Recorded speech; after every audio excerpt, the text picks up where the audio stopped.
Naptown, what's going on? It is your man Bswift broadcasting live on your eardrums right now. Now, on the phone line, one is a good friend of mine, like a real good friend. So during the interview, if you hear him say the name Beeper, don't worry about that because that's how far we go back. But he's one of the most prolific NBA three-point shooters, free throw shooters of all time. Mr. Reggie Miller, how you doing, bro? I'm doing great. How you doing, Beeper? I'm good, man. Just working hard, trying to make it to the top, you know. That's how you got to do it, man. You know, times are still hard out there. You got to do whatever you got to do to, stay afloat. Yes, you do. Now, you're staying afloat right now. You was just inducted to the NBA Hall of Fame, sir. Congratulations. Thank you. I'm on cloud nine. Trust me. It's, everyone's asking me how I feel and what's going through your mind. Deeper, it's hard to really put into words because when you play the game of basketball, from the very beginning when you're in AAU and then you get to high school and college, you're never thinking about, oh my God, I'm going to be in the most exclusive club at the end of the day, which is the Hall of Fame. You play to try and win championships.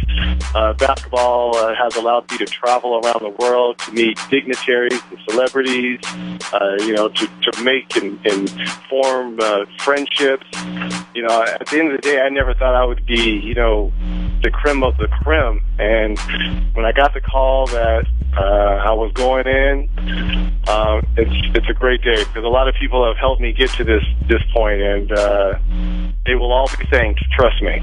Well, I want to know what Reggie was doing when that call came in because I can only imagine, like, your facial expression, how much your heart really beat. What was you doing when that call came across like you've been picked? I was actually in Miami getting ready to prepare for my TNT game last Thursday. It was Miami versus, oh God, I can't even remember who they played. Was that Oklahoma? No. That's how much I was thinking about the game after I got the call. Because whoever the president of the Hall of Fame Association called and said, well, we have great news for you. You're going to be part of the 2012 class. I went numb because I knew I was a finalist. Obviously, they had told me that, but nothing is ever guaranteed because of the voting, and you just never know. I knew who was a finalist, and all those people were rightfully deserved to be going in the Hall of Fame as well. So you just never know. You wish, you hope, right? But when I tell people it's truly humbling, it really is. Now, come September 17th, that's the day the class will be inducted. September 7th. September 7th, I'm sorry, September 7th. September 7th in Springfield, Massachusetts. Who can we expect to be there with Reggie that day? Well, to tell you, I've got the dream team of presenters who's going to be walking me in because you've got to have a Hall of Fame existing member walk you in, present you, walk up onto the stage with you. And you could have one, you could have two, you could have seven, you can have as many Hall of Famers as you want. So who's going to be presenting me and walking me up? Obviously the number one choice and the obvious choice would be Cheryl. She's the 1995 Hall of Fame member. Right. Magic Johnson and Sir Charles Barkley. I've got the dream team of presenters. So I'm so excited that they've all three agreed to basically give me away, walk me in, and it gives me a chance to explain what they've meant to me throughout my career in life, and then just to basically tell a story of why I think I'm in the Hall of Fame, basically. Now, I personally know Cheryl, and I know she's crazy. Sir Charles, are you worried about the words that might come out of his mouth? They actually don't speak. All they're doing is basically walking up with you. Oh, well, you got to pass. So that may be a good thing. But I'm sure they'll be doing, pre-interviews and stuff. But look, what I've always loved about Chuck and Charles, he says what's on his mind. And I think that's why people gravitate to him, is because he's the everyday man and woman. Right. You think when you're watching a game or you're watching something on TV and you say it out loud, but you're in the comfort of your home, in your bedroom or your living room. Well, Charles says it to millions of people. So that's why everyone loves him, because you know what? People say, like, you know what? I was thinking the same thing. Yeah, now that's true. Now, the last time we talked, it's been a while. I remember you came home for the 30 for 30 and we kicked it. The Pacers. Let's talk about your old team real quick. They're doing great right now. They play so hard. You got to give a lot of credit to Larry Bird and the head coach Frank Vogel. He's really shaped this roster into. If you watch the way they play a lot like Larry Bird. Yeah. Effort, tough, never giving up. They've really molded around Larry, and it's going to be real interesting. I thought David West was a great pickup.